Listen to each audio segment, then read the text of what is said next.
Welcome, everybody, to another brand new episode of It's My Wrestling Podcast. I'm, of course, as always, your host, Chris Dees, and joining me today, I've got yet another phenomenal guest. He spent the last 8 or so years with Ring of Honor. Anybody who watches this show regularly will know how huge of a Ring of Honor fan I am. He's synonymous with the Ring of Honor Pure Division, which, as far as I'm concerned, is the best thing going in professional wrestling right now. He's also an integral part of the Ring of Honor Dojo, the world-famous training facility that's obviously brought through so many big names who we're seeing all over the world in different promotions at the moment. He's done it all in a fairly short amount of time. He's, of course, the one and only Mr. Will Ferrara. Will, thank you so much for joining me, sir. How are you today? Thank you very much. That was a wonderful introduction, and it's a pleasure to be on. Thanks for having me. Awesome. Yeah, I put a lot of time into my intros. I like to really set the scene for the interview. How are things on your side of the world at the moment? Everything getting back to normal where you are? Yeah, as far as everything, it's going pretty good. It's as good as it can be. Yeah. I'm really glad Ring of Honor is kind of back on the road. I'm excited for a pay-per-view less than a week away, so that's really cool. And yeah, little by little, we're opening back up. We're getting things moving again. So I'm just fortunate to be on the positive side of everything now. Yeah, man, absolutely. I think Ring of Honor, not just saying this as bias because I'm a big fan, but I think Ring of Honor have been one of the promotions that have handled everything the best. Everyone that I've spoken to from Ring of Honor has just had so many positive things to say about the promotion and the way that you've handled COVID and bubbles and all the kind of difficulties that have come with that. What was your experience of coping with that? I definitely agree with what you're saying there. I think when the pandemic first started, there was just an uncertainty over everything. I was in Vegas when the shows got canceled. I just landed from the flight in Vegas when our anniversary show got canceled that weekend. And, on our way back, the dojo was closed. So a lot of things that kept me busy and kept going were just kind of up in the air. So At first it was, uncertain, but Ring of Honor did a great job in keeping us all safe and secure. Like, I never had to worry about losing my job suddenly or having to go to bed thinking, oh, is tomorrow the day they're going to cut us all and do this stuff. I think that they put us as the priority, the talent. And, when we did start running again, it was as safe and all the protocols, it might have been even stringent, some people might say, but it did not cut any corners as far as methods for safety and keeping everyone safe and secure. So I really appreciate that from Ring of Honor because of all the worries that we've had the past year and a half. I didn't have to worry about anything job-wise because Ring of Honor did a great job taking care of that and everyone. Yeah, man. That's like I say. That's pretty much been the resounding response from everybody that I've spoken to. And it's interesting that you mentioned cuts there because obviously a certain other company was making a lot of cuts during that period, but Ring of Honor, everybody seemed to be fine. I don't remember anybody being released, no budget cuts or anything like that, which sort of surprised me at the time because obviously without it being an insult to Ring of Honor, obviously I know the money that someone like WWE have isn't quite there. So it was even more surprising to see how well they looked after you guys. Yeah, I agree. I think Ring of Honor does a great job for whoever is in Ring of Honor. As long as they're working hard, putting their best foot forward, you put in their best version of themselves out there, it's always going to be rewarded. That stuff isn't overlooked, and it's cool that we still have that platform, especially now going back with the audience. There's a lot of guys here that are excited. They've been chopping at the bit, been waiting to go back. So I'm glad that we're here, and given that the fact we didn't have to worry about, we could focus on wrestling because that's what they had us do. We were home, we were secure, and we got to train and focus and really kind of iron it out. So I'm really grateful for that. Yeah, man, absolutely. Right, let's get into it then. Let's talk about your actual career, your time with Ring of Honor. As I said at the start in the intro, you've been with Ring of Honor for roughly about 8 years. I know you've also competed in the NWA a handful of times as well. You're still fairly young, especially by today's modern wrestling standards. You're younger than me. I'm 32. I know that you're 30. So to have already been with one promotion for 8 years at that young age is quite a feat. What is it about Ring of Honor, other than the things you've already said at the start there? What is it about the promotion that's sort of kept you there rather than looking elsewhere? Oh, it's a great question. So Ring of Honor to me has been the standard bearer and kind of like it set the tone for bell to bell wrestling, especially within the last 20 years. I think that the quality of matches that happen in Ring of Honor are always highest quality. The wrestlers, a lot of times as a wrestler, we get the mindset that, if I really want to show how much I could do unrestricted and unchained and just put everything on the line, Ring of Honor's been the place to do it. And we've had people stop that on their way to other companies have those matches in Ring of Honor. We've had people that stayed here throughout the years that continue to have those matches in Ring of Honor. And to me, I love that attention to detail, bell to bell, because as a wrestler, that's what we're always working on. We're always trying to get better and always learning. And never did I feel we put the wrestling quality. We didn't put anything above it as far as a priority list. So to me, I love that I get to just be a wrestler's wrestler and focus on the bell to bell and know that that's what makes Ring of Honor special. Yeah, absolutely. And I can tell just from your social media as well how much you love the company, because obviously you work for a promotion, even if it's not wrestling, just any, it could be a shop, it could be anything, it could just be a random company. You're obviously meant to be a big supporter of that company, that place that employs you, but your Twitter, man, is just so full of Ring of Honor promotion, tweeting out things about your colleagues' matches, events that you're not even wrestling on.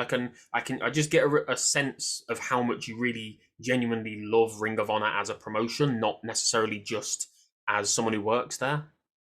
Oh yeah, thank you. And it's true. I love everything about Ring of Honor, and I think as you were talking before, being trainer at the dojo and kind of I've had these avenues opened up to me. Being so young in Ring of Honor, it's not just as a wrestler, but as a trainer and help producing and things like that backstage. So I'm kind of like a sponge. I'm trying to absorb everything about it, and it's cool to do everything with Ring of Honor. So to me, I get the same satisfaction watching Ring of Honor grow and watching students and people that graduate from the dojo have opportunities and kill it. To me, it's just as fulfilling, sometimes even more so than if I'm just myself and comparing my matches and my segments. It's really Ring of Honor gives me the sense of being a part of something that's bigger than myself and making a difference. So it's really great. It's like I'm really grateful for that chance. I'm 30 years old, but now I've been in wrestling more than half my life, which is crazy to think about because I started at such a young age.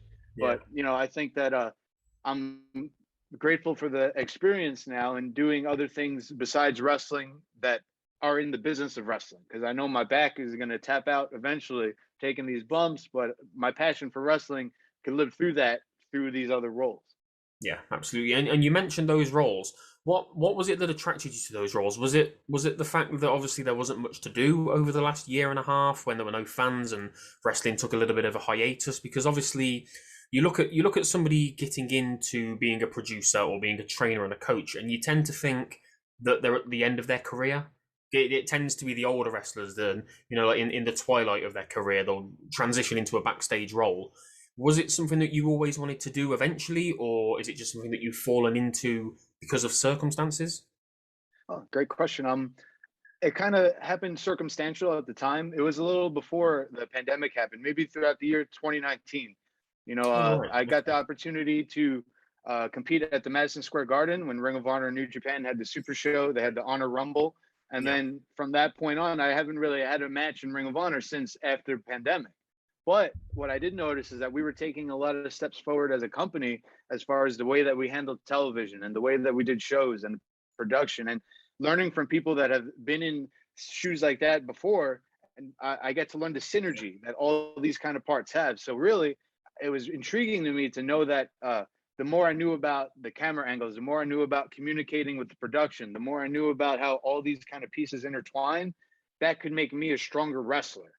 Yeah. And vice versa. It's really like that. I never kind of thought about how connected everything is and how you could use all these tools and all these resources to just create a better product, and make it, like I said, synergy, where you all work together and you take the load off each other's shoulders when you lighten it. So to me, that was really the point where I'm like, even if I wrestle again after these roles, it's going to make me a stronger and more experienced wrestler having done this. And if I don't wrestle, then I have all these avenues to play with. So it really looked like there was really nothing that could happen that I would be in the wrong there. I just said, you know what, this is worth giving it a go.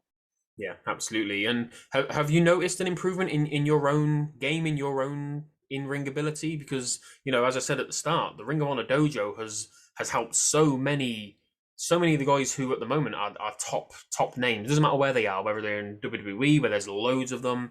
Obviously, AEW have got quite a few now as well. What is it about the Ring of Honor dojo that's so special and helps to build these wrestlers into megastars? Well, I really think it's attention to detail. It's myself and John Mm. Gresham. Uh, it's we don't just say the things that people want to hear. We say the things that they need to hear if they want to get better, if they want to really refine. And I think that Yeah. every student that has been taking their criticisms, they use it to get better. And it's that kind of repetition, repetition. Have these matches, watch it, try it, then go out there next week and try it again. Like there's one guy who on social media you'd be very bitter, Brian Johnson. He's like a great example, I think, of someone who came from the dojo system. He went and did a tour of Canada, CWE. This was December 2019, which is just show after show. It's one of those old school kind of tours where you just have like 6 matches in a week, 4 weeks straight. And Mm. he really just put himself in the system and got better and got that stride and got confidence. And now guys like him, guys like Dak Draper, I think they're great examples of someone who came through the system and utilized it in a great way and came out just a star on the other end. Yeah, absolutely. It sounds very reminiscent of I spoke to Rep Titus a couple of months ago, and he had very similar things to say, and he was talking about all the training, and he was talking about the fact that similar to yourself, that love for Ring of Honor. Do you see yourself as being a Ring of Honor lifer? I know that you obviously wrestled here and there before Ring of Honor as well, but now that you're there, is that it for you? Would you have aspirations to go elsewhere if the opportunity came up, or would you rather become, embedded even deeper within Ring of Honor? Well, if I had it my way, I would like to grow with Ring of Honor. I think Ring of Honor, I love it as a place, the locker room, the vibes, the training, and I just think a couple years ago, Ring of Honor was almost looked at as the alternative because there's so many Yeah. wrestlers. But there was WWE was the main one, and then if people didn't want to watch that, they watched Ring of Honor. But in 2021, there's an abundance of alternatives, and I think Yeah. now, instead of being that known as just an alternative, we are having our own identity again with pure Yeah. wrestling and the way that the quality of the best pro wrestling matches. So I think that I would help keep Ring of Honor. I want the world to know that we're here. There's so many competitions to choose from. I don't want to compete with other companies, but I want other people to know that we're competing with ourselves. We've had the best bell to bell matches for the past 20 years, and we will continue to do so. And that's what you get when you want Ring of Honor. If you're looking for that in wrestling, you get that in Ring of Honor.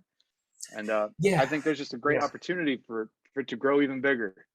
Yeah, I completely agree. I think it's Ring of Honor is always one of those promotions that really annoys me when I see them spoken about on Twitter because you can tell which people do and which people don't watch Ring of Honor. I mean, the people that criticize it and talk a lot of crap about it and say that it's still the minor leagues and things like that, you can tell these are the people that haven't watched it for years. There was that mentality, I don't know, probably off the top of my head, probably 7, 8, 9 years or so ago when Ring of Honor was, to be honest, a bit of an afterthought. As you said, there wasn't any other than Impact. You basically had WWE, Impact, and maybe if you really wanted to, New Japan. But certainly in the States and certainly on big platforms, you only really had two. And even though Ring of Honor were there, with all these great names coming through, your CM Punks, your Adam Coles, Kevin Owens, guys like that, people just didn't want to give it the time of day, and I never really understood why. But I've definitely seen an improvement in the last few years, and I think a lot of that comes down to the Pure Division as well. How proud are you guys of the Pure Division? Because when I think of Ring of Honor, I think of the Pure Division. It's fantastic. And literally all it is, it's just a change of rules. That's all it is, really. It's a rule set, isn't it? And yet the I think it's matches a rule feel set. so Oh, I'm sorry. different. Yeah, I think it's a rule set, and it's like a mentality. The pure Hmm. wrestler, not to take any shortcuts, to face everything straight on. And I think it kind of worked out great for us circumstantially to bring back the pure division during this pandemic when we didn't have crowd audience. I feel like every company that kind of were played those cards did the best thing they could do if they didn't have people.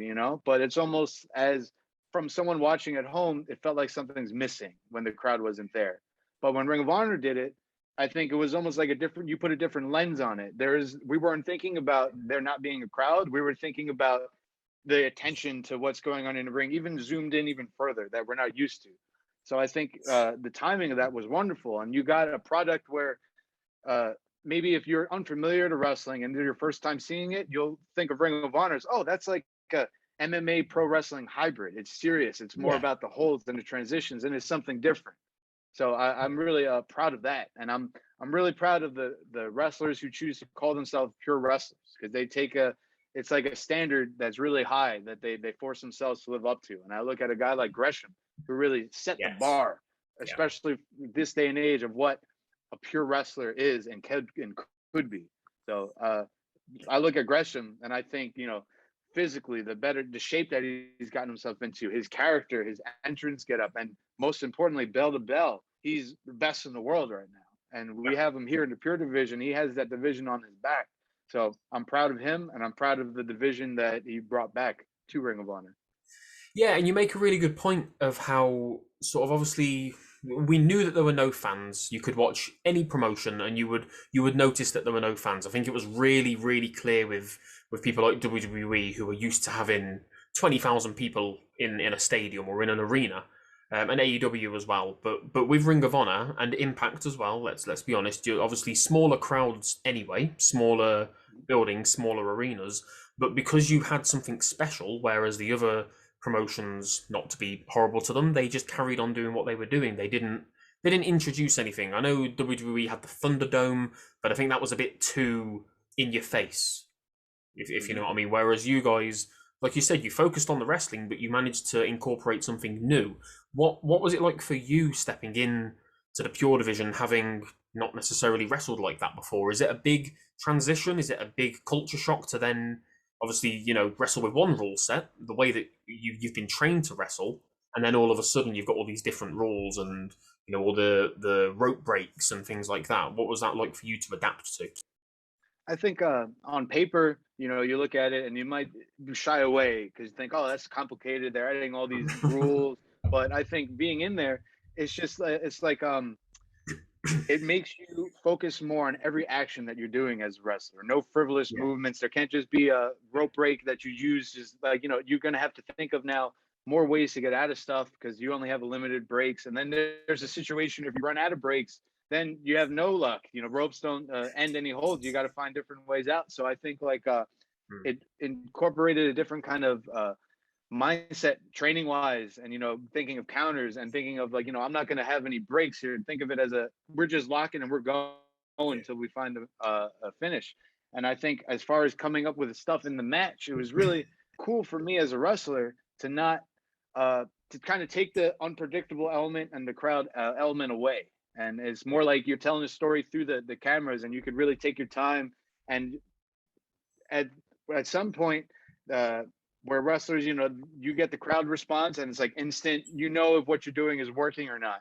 You don't get that with these matches, especially without a crowd being there. So it's almost like you have to go about it a different way, and you don't know if it's working, but you have to hold true to it and just own it no matter what. And it kind of, at first it's not confident, but you build that confidence up. And, I was fortunate at the dojo, we've had hundreds and hundreds of matches in front of no people. So it was kind of easy for me to get going without that.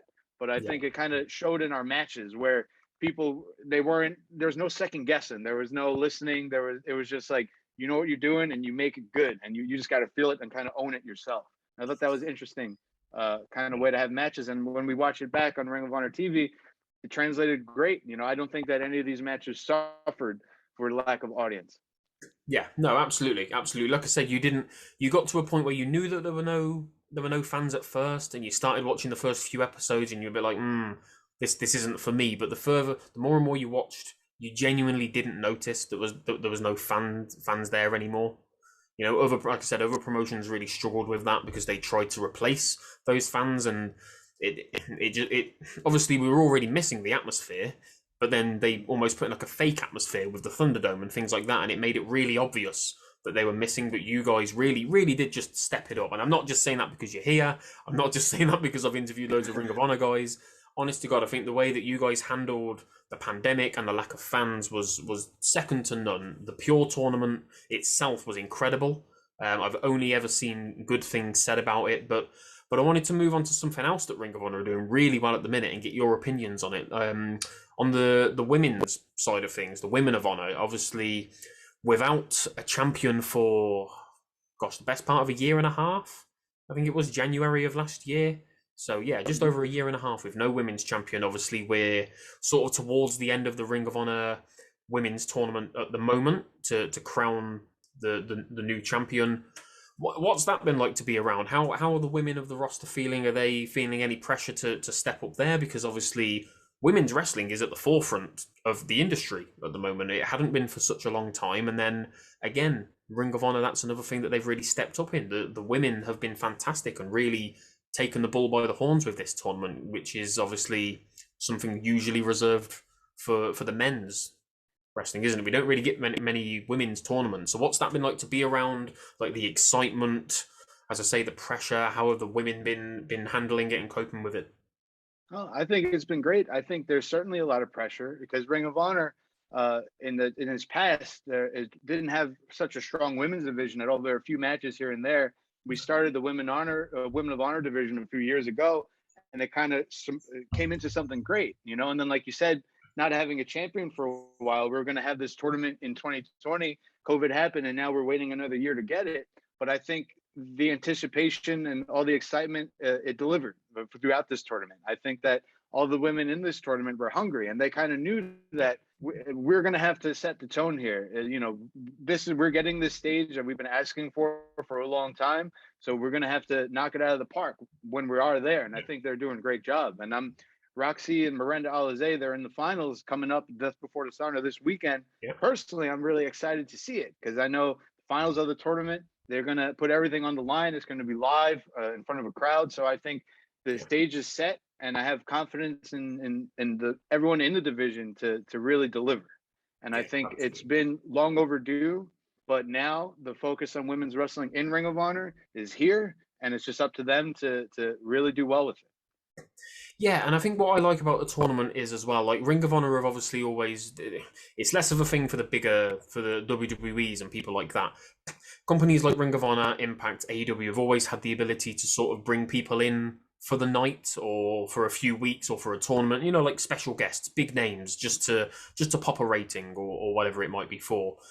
You could have quite easily just filled this tournament with free agents, big names, women that have been released by WWE, like the Iconics, Lana, those sorts of names. But you've really focused on the women that are already there in Ring of Honor, which is what I appreciate the most. You know, you guys don't have the biggest roster in the world. I think it's only sort of about 40 or 50 guys and girls all together. You know, most other companies have got 2 or 3 times that, but you guys always make it work with what you've got. It never feels like you don't have enough wrestlers there. So it's been really good to as I say, for the women that are already there, who've already been on TV, already had these opportunities to still feel important and feel like they deserve the opportunities again. Tell you what, give me your prediction for the final. Who's going to win? Ooh, it's tough, but if I have to pick someone right now, I'd have to go with Miranda Alizé, just because I think confidence is something that's really important as a wrestler, and she has maybe even too much confidence, but it's going to count when the pressure is on. Yeah, absolutely. There we go. Then we'll see what happens when this goes out. Then you mentioned earlier about New Japan and the G1 Supercard and MSG and all that kind of stuff. What's been your experience like with wrestling with those guys? Was that something you always wanted to do? Is there anything that you'd like to do with New Japan in the future? Anyone you'd like to wrestle or even go over to Japan and work there? Oh, that would be wonderful. New Japan's been on my goal list for a while. It was great Ring of Honor and New Japan when they worked together. Yeah, I've happened to have a few matches with New Japan guys through Ring of Honor at those events. I know I had the chance to wrestle against Jushin Thunder Liger, which was a tremendous honor. Yeah, wow. And I think similar to how Ring of Honor in America, bell to bell, they hold the standard for wrestling. New Japan obviously is the standard for wrestling in Japan and quite possibly the world. A lot of that influences a lot of the Ring of Honor roster. So I think that it would be great to experience wrestling with those guys, especially in the setting of Japan. You know, it's just like something that's on most wrestlers' bucket list. And I think one thing I really like about New Japan and its wrestlers was that their respect for pro wrestling. They hold it to high regard, and they'll rarely put themselves over the honor of the sport. And I think that's what creates Ring of Honor and New Japan. They're very similar in that sense, and there's that pure respect. So that means a lot to me. That's something that I hold dear to me. So it would be cool to mix it up with them. Yeah, and obviously we're seeing it a little bit more at the moment. We've seen some guys come over from Japan and mix it up in AEW. We're seeing guys going the other way, like John Moxley and people like that. Obviously, Ring of Honor have got their history with New Japan. The whole Forbidden Door thing has been, I don't know, it was praised at first. It's been criticised a lot, sort of the last few months. Why? I don't know if this is something you can really answer, but why have we not seen Ring of Honor get involved in that? Because, like I say, you've already got that relationship with New Japan. And now AEW have got that relationship with New Japan and Impact with AEW. So, is that something that you'd like to see for you guys to all come full circle and help to sort of bring, because I think that would be a really good way to bring more eyes to Ring of Honor if, let's say, Jonathon Gresham went over to AEW and faced Moxley or Miro or something like that. Do you know what I mean? It would really help. Mm-hmm. Like, I agree with you saying there. I think there's a potential for many dream matches, especially when you combine, like, I think of a John Gresham versus a Bryan Danielson, and I start to salivate thinking of how great that match would be. But then on the other end of the coin, I look at it, something you were talking about earlier, how Ring of Honor really lets the talent that they already have, gives them time to shine and to develop.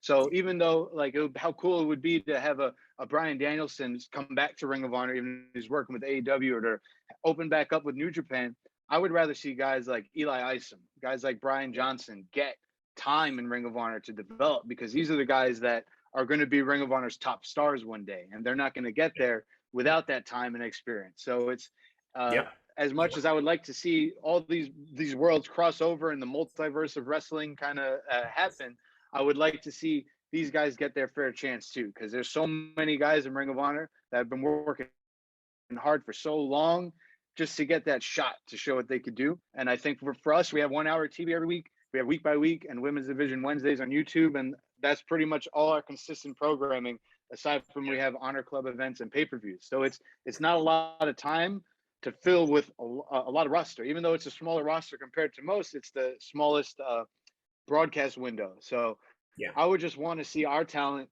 get that chance, because I really think that the more time we give them, the more stars they create. Then after we've invested time into these guys, the Forbidden Door could be knocking from all different angles, because there's just more stars to mix and match, Yeah, it's a really good point. So many people complain about not using homegrown talent or not using the younger talent and things like that, and then they're at the same time they're like, oh my god, we could have this match, we could have this match. That's been the main criticism, because obviously Impact have been really involved with AEW, but Impact have really drawn the short straw with that, because I think they've lost basically every match that they've been involved with. It's not been good for them. So it's a really good point. Even if Ring of Honor did get involved, would it necessarily be a good thing? It's great to get more eyes on the promotion, but if those eyes are just going to see you guys losing, to Kenny Omega and Christian and all those kind of guys, is it really worth it? That as a new fan, I don't think that would make me want to stick around and watch Ring of Honor. I think, like, as a new fan, you're given so many choices, and when everyone's battling each other and there's competition, and whether it's AEW, New Japan, Impact, there seems to be like this company warfare. But I think Ring of Honor, it's not about that warfare or competing with other people. It's just about bringing the best wrestling here. I know there's this weekend, for example, we have two guys recently released from NXT, Jake Atlas and Taylor Russ. They're re-debuting and having a match on pay-per-view. And I think in a way that's like the Forbidden Door. They're not currently with another company, but we've seen what, they were making a name and the doors open. And I think the reason why is because they're quality professional wrestlers, and we're giving them the chance to really show what they can do without restraints. So I almost think that doors open. There is no Forbidden Door. If you're a high quality wrestler looking to prove yourself, you knock on Ring of Honor is here. This is the place to do that. And where we're not really looking to go anywhere else, we have the Code of Honor, we have the Battleground right here. So I think any wrestlers looking for it, just knock, and if you got the credentials, it's open. Yeah, absolutely. There's nowhere better to do it than Ring of Honor. Honestly, there really isn't. I've got to ask, because I like to ask wrestlers, especially when I can tell that they're as big a fan of wrestling as you are. I've spoken to loads of wrestlers who don't really have time to keep up with what's going on, or they admit that they're not the biggest wrestling fans themselves. But obviously, as somebody who's such a big lover of Ring of Honor as yourself, we've already mentioned three names there who are famously Ring of Honor alumni. You know, you got CM Punk, Adam Cole, and Bryan Danielson. What did you make of those three guys and their recent decision to all go to AEW at once? You know, as just purely, you know, objective, as a fan of wrestling, as a fan of the business, do you think it's good that they've all gone to AEW? Is it overkill? Especially how, you know, we had two of them debut within literally like 30 seconds of each other. Is it too much, or are they now true competition to try and be at the top of the pile? Well, personally, it's very intriguing to me. I think that it's cool. And one thing, like I knew Adam Cole when he was in Ring of Honor, Bryan Danielson, tremendous respect. Punk, same thing. But looking at their faces and their body language and their energy, it almost seemed like you take the leash off and just let them, like, you know, be themselves. Almost like their passion for wrestling just kind of oozed through them, you know, and it's kind of contagious. So like, I'm not, of course I love Ring of Honor and they're my priority, but I see that clip and I just see a ton of people having fun and losing their mind and just pro wrestling. And, you know, it's when pro wrestling is great, it's great. It's really good. And I think that is an example. It could be overkill to some, but I think that it's exciting as a fan and as a wrestler. You get to inspire, be like, wow, I want to be a part of something like that. I want to have that energy, or just I want to have that freedom. I want to be excited, even if like I try to follow where I can with other promotions. Oftentimes I kind of have them on in the background as I'm doing stuff, catching a few things that spark my interest, and something like that is just like really motivating for wrestlers, just because it seems like they all made a decision that was best for them, and there's so much excitement and passion for that it's like every wrestler should feel that way. I don't think it's a matter of being anti one place, but just pro what you want to do. You know, I think they all made a choice, and it's going to be fun to see how it folds out. You know, 2 years ago, AEW wasn't even a thing, and it came in and it changed the landscape of pro wrestling and how we all look at it and how it operates. So like, it's cool to be a part of that, where there's so much time from when WCW, ECW were closed and Ring of Honor was that open TNA. It kind of stayed that way for a while, and it almost like set the tone. This is how the world of wrestling will operate. Now, who knows how it's going to be in 2 years? So to me, that's really exciting to be a part of. Yeah, it's definitely is. I think it's the most exciting that wrestling has been probably since the Monday Night Wars, you know, so a good 20 years. We've sort of just gone through the motions, haven't we, ever since then? WWE being the only big promotion, no real competition other than the smaller promotions like yourselves and like Impact, but now everybody's stepping it up. I think it's unfair to just focus on AEW because Impact have really stepped it up. Every time Slammiversary comes around, it's all people talk about.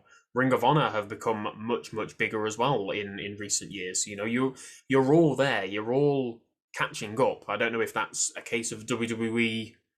You know, everybody stepped up, but at the same time, WWE are obviously letting their standards slip. They're letting a lot of very good talent go elsewhere.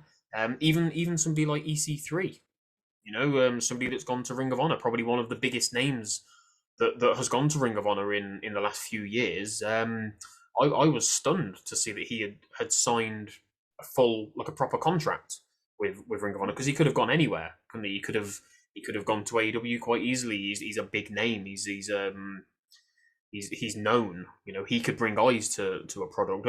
What have your dealings with him been like? Is he humble? Is he down to earth? Because obviously his character, not so humble, not so down to earth. Well, I've only had pleasant experiences with him, and a lot of it just from being on the outside looking in. I could see his passion for wrestling, and I could see his knowledge when he cuts a promo, when he has these matches. I just watch, and I know that every step he has thought through. You know, he has attention to detail, which is one of my favorite things to pay attention to. And I think beyond all of that, he chose Ring of Honor. There's a lot of people that use Ring of Honor to get to somewhere else, or are only here for a certain amount of time. But I look at that, and like you said, he's a world-traveled star. He could go anywhere he wants. And the fact that he wanted to come to Ring of Honor, I respect that, because to me, that's the way he looks at wrestling is great. And he prioritizes that over a paycheck or over egotistical things. He wants to tell his story his way, because he's spent a large part of his life refining on how to do that. And now he has the canvas where he could do that his way. And I respect that. And I think that if we have more people like him in our locker room that chose to be here and that want to make this place the best it's been ever, then that's how we're going to get there. So I think it's awesome that EC3 is here. I mean, he could, by the end of the week, he could be a Ring of Honor world champion. So you never know. Yeah. You never know. You never know. Keep your eyes peeled. Right, I'm gonna do something new. I've only done this once before. I did it yesterday with another guest. I'm not really sure what to call this segment, but it's something that I'm looking to do going forward. I'm gonna throw some names at you, just some random names from Ring of Honor's past, Ring of Honor's present as well. Just want to know sort of like what your thoughts on them are, if they're cool, what your interactions with them have been like. If you've got any fun stories, then please by all means share them. What should I call this? I don't know. I'm going to have a think about it. Right, I'm going to throw some names at you then. So I'm going to go, first of all, Jay Lethal. Jay Lethal, the best. He's the franchise, and he's someone that I've obviously knew who he was and watched him before I got to spend time with him in Ring of Honor. But then to spend time with him in Ring of Honor, to wrestle against him, and to see how he could take any opponent and bring the best out of them, and he could take any objective given to him and really take the ball and run with it and make it even better than expected. He's like he would be the blueprint for me as like to be the perfect pro wrestler. Just follow this Jay Lethal blueprint, do the things that he did, have the matches that he has, you'll be set for life. Yeah, man, that's some high praise. That's high praise considering, the people that have been through Ring of Honor. Okay, next, Danhausen. He's hysterical. And I don't want to, I say hysterical because I have a great time watching him and he's super entertaining, but don't let that be a knock on his wrestling ability because he can get it done. I've seen him go, and, as goofy or kooky as a character he could be, he knows how to get it done in the ring. So he's a dangerous competitor, but I love to watch him. Entertaining. I'd watch Danhausen for hours at a time. Okay. Maria Kanellis. I think board of director, very distinguished, very respectable, and I'm happy to see what she did with the Ring of Honor women's division.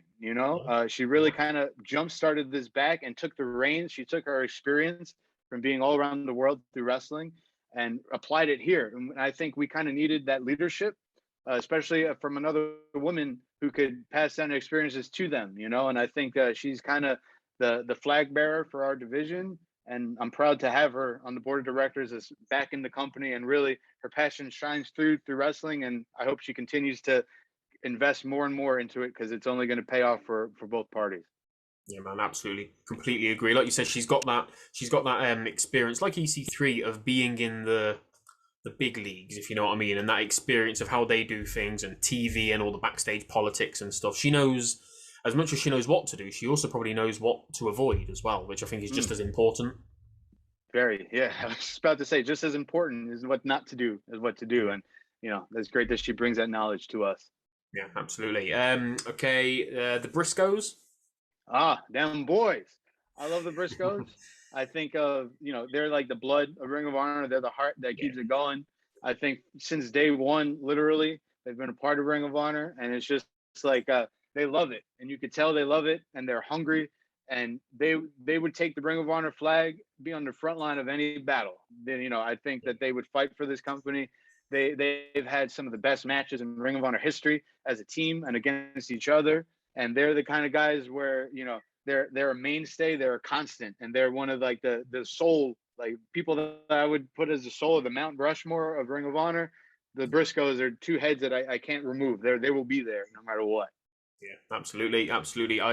They're just tough, aren't they? Just tough sons of bitches, and that's what I love. I love tag team wrestling. I cannot stress how much tag team wrestling is my favorite.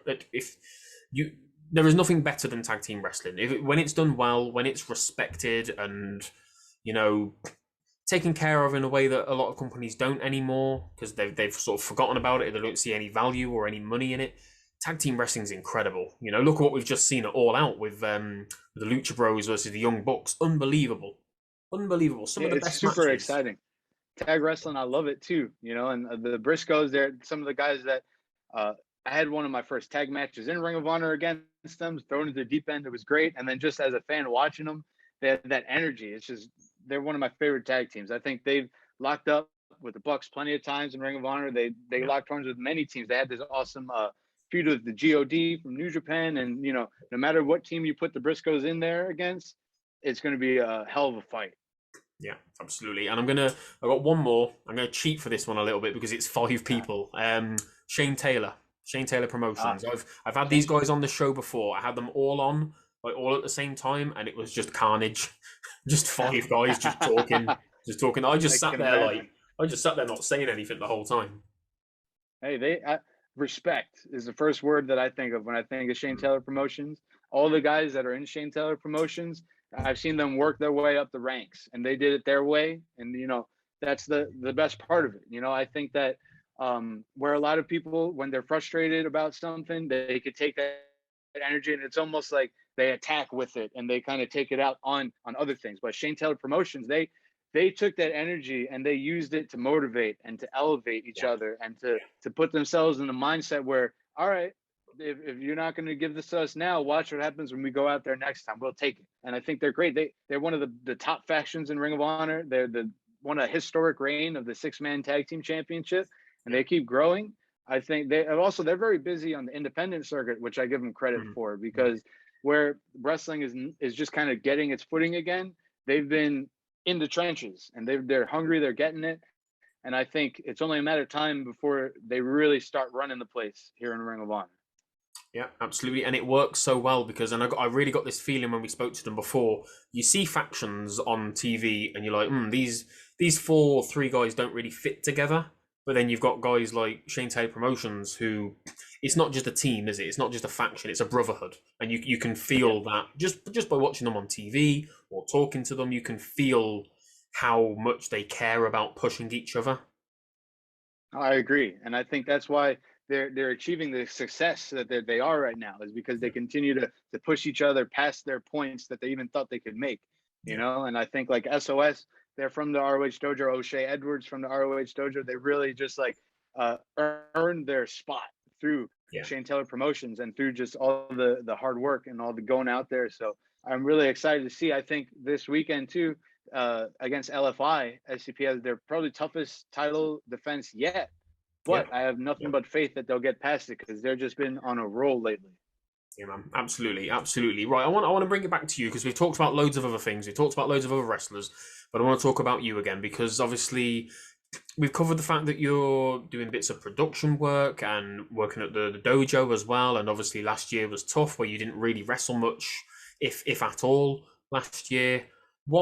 What's on the immediate horizon for you? So obviously we're getting towards the end of this year already. God, we've only got about 3 months left, haven't we? We're already into the middle of September. It's just flown by. Real quick.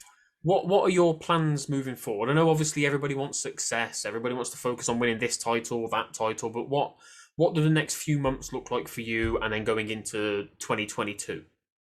That's a great question. You know, I think I really want to find myself a great spot here in this Pure Division. It excites me, and that's been the focus. And it's really just all based around Ring of Honor as a company. I kind of took my own career and put it to the side to want to grow with Ring of Honor and fill all these roles there could fill. Because if they need anything that I could do, and if I could learn something from it, it's a relationship that's great there. But Pure Wrestling has really gotten that itch back. You know, I was kind of helping out, and it was cool to be around. But then just seeing all these Pure matches and seeing like how the Ring of Honor locker room takes advantage and really shines through Pure Wrestling, it just makes me want to be a part of it more and more each week as it goes by. So I would like to be Pure match anytime you have a Pure match, and put me in it, because the more in Pure Wrestling, I feel at home, and I think that would be. I'm looking to grow in this division in Ring of Honor. I take independent bookings on the side. I haven't really been pushing so out there because my focus has been in Ring of Honor and to make Ring of Honor the best place to be. So I just want to do everything I can to keep it growing. I know it's a little vague answer, but where it goes, I will go, and I will do my best.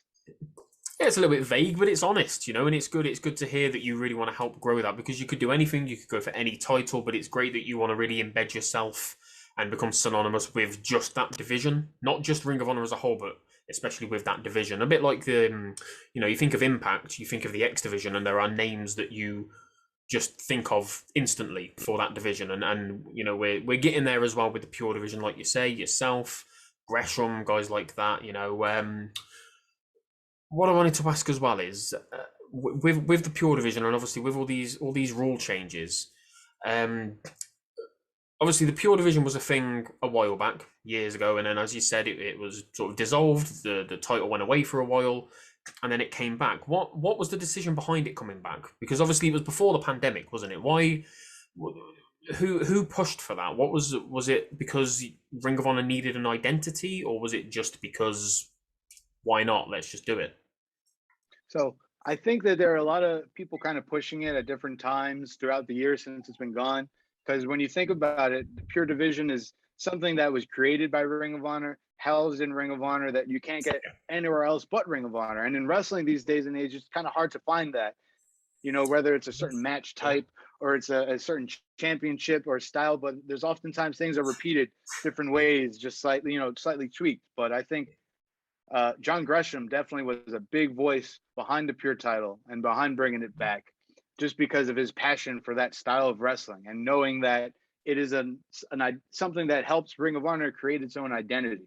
Where now you could add dozens of companies to the landscape like it is in 2021, but if you look at the pie chart, you'll never see the lines with Pure. That's only in the Ring of Honor circle. You're never going to see that in all these other wrestling. So I think the timing and the push from wrestlers like Gresham and wrestlers who really hold Pure to their hearts, it kind of all helped it to resurface. And now that it's back, I think that there's a lot of wrestlers that maybe not even experienced it the first time around, but seen it this time and then went and looked at the history. And now it's like, oh, I identify as a Pure wrestler. I think that's really cool. Yeah, man, absolutely. It's a new life that wasn't there before. Yeah, and I think that's important as well, that it's not just given Ring of Honor that identity, but like you say, it's given wrestlers that identity who maybe, they might have been going through the motions, not knowing what to do, might be at a dead end, and then they've seen the Pure division come back and thought, yeah, that's for me. And then, like you say, it gives them something to aim for, and that's beautiful. It's great, man. And I love the Pure division. I'm so happy Gresham pushed for it. I'm so glad you guys pushed for it. And I just hope to see it go from strength to strength, and yourself as well go from strength to strength within the division. Right then, I've got one more question for you. It's the same question that I ask all of my guests, the same question that I like to end with. I like to ask about Mount Rushmores, but I also like to tweak it a little bit to sort of like be more relevant to my guest, because a lot of podcasts ask for just a straight up Mount Rushmore, and they're all the same. They're all The Undertaker, Ric Flair, blah, blah, blah, blah, blah, Hulk Hogan. So I want to know what your Mount Rushmore is, but I'm going to ask for two Mount Rushmores. One for current Ring of Honor superstars, and one for Ring of Honor alumni. Ooh, it's not going to be easy. Not going to be easy at all. Yeah, it's tough. I think I'd have to put the Briscoes in on the current, even though that their history could span both the alumni and the current. They're here now, so they're two faces. I'd put Jay Lethal's face up there, and I'd have to put Jonathon Gresham's face up there, because he's really the guy, especially now current age, where I think about the Pure wrestler at the highest form, where you take every kind of meter, promos, turn it up, presentation, turn it up, bell to bell, turn it up. Yeah, everything is Gresham currently. And the past, absolutely. Whew, that I think I'd have to say Danielson, Samoa Joe. Yeah, it's hard. There's too many. Really tough. Yeah.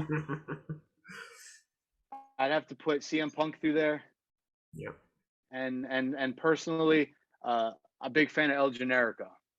Yeah. I'd have to say that those are four guys that quality, and I could expand that to 12 names. It's hard to narrow it down, but I'm just gonna have to stick with those four names that pop in.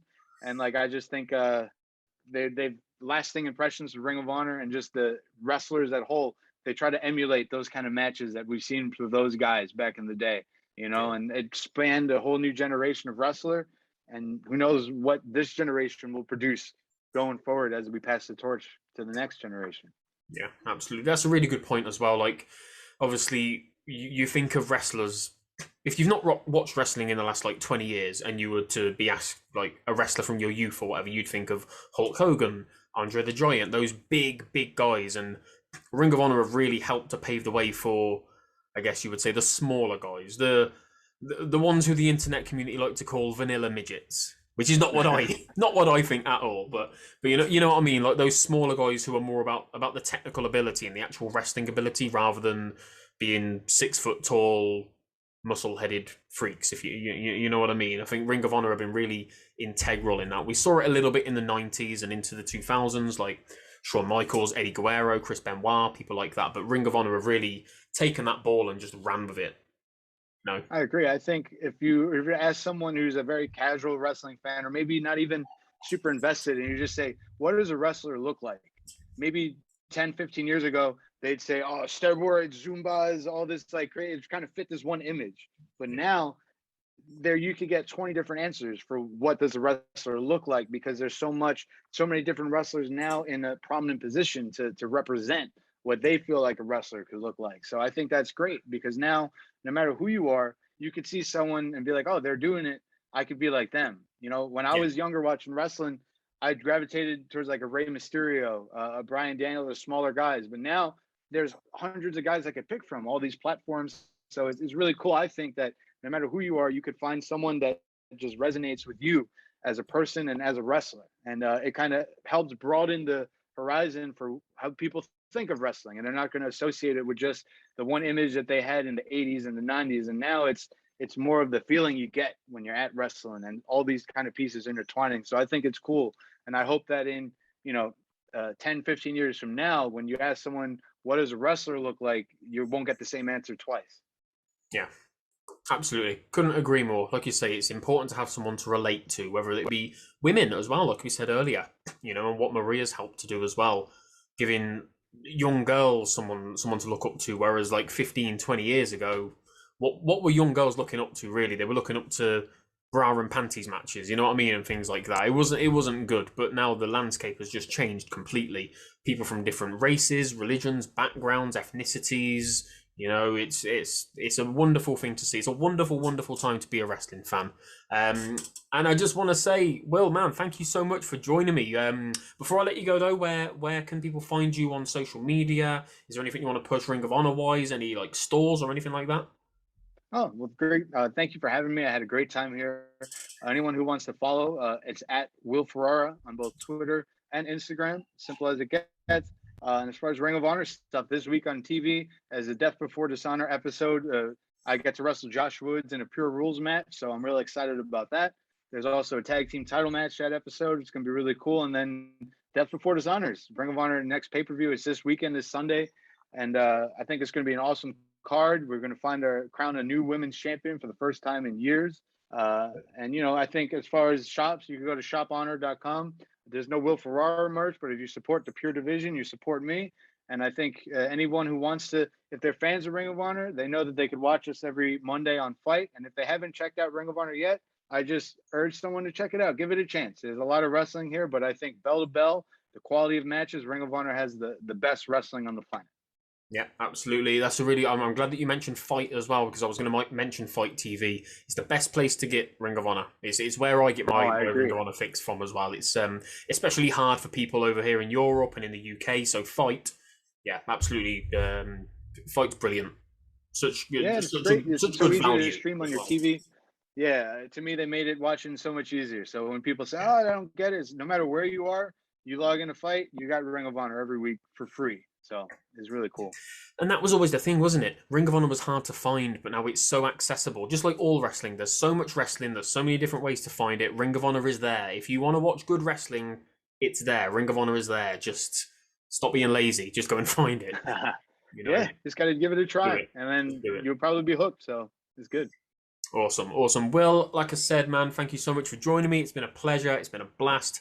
Guys, if you've watched or if you've listened, thank you so much for joining us. You know where to find me. I'll all be in the link tree on my Twitter, which is at It's My Wrestle Pod, because the character limit wouldn't let me have wrestling, which was annoying. So just hit the link tree. All the audio platforms are there. YouTube, stores, you name it. It's all there. And until next time, guys, thank you so much and take care.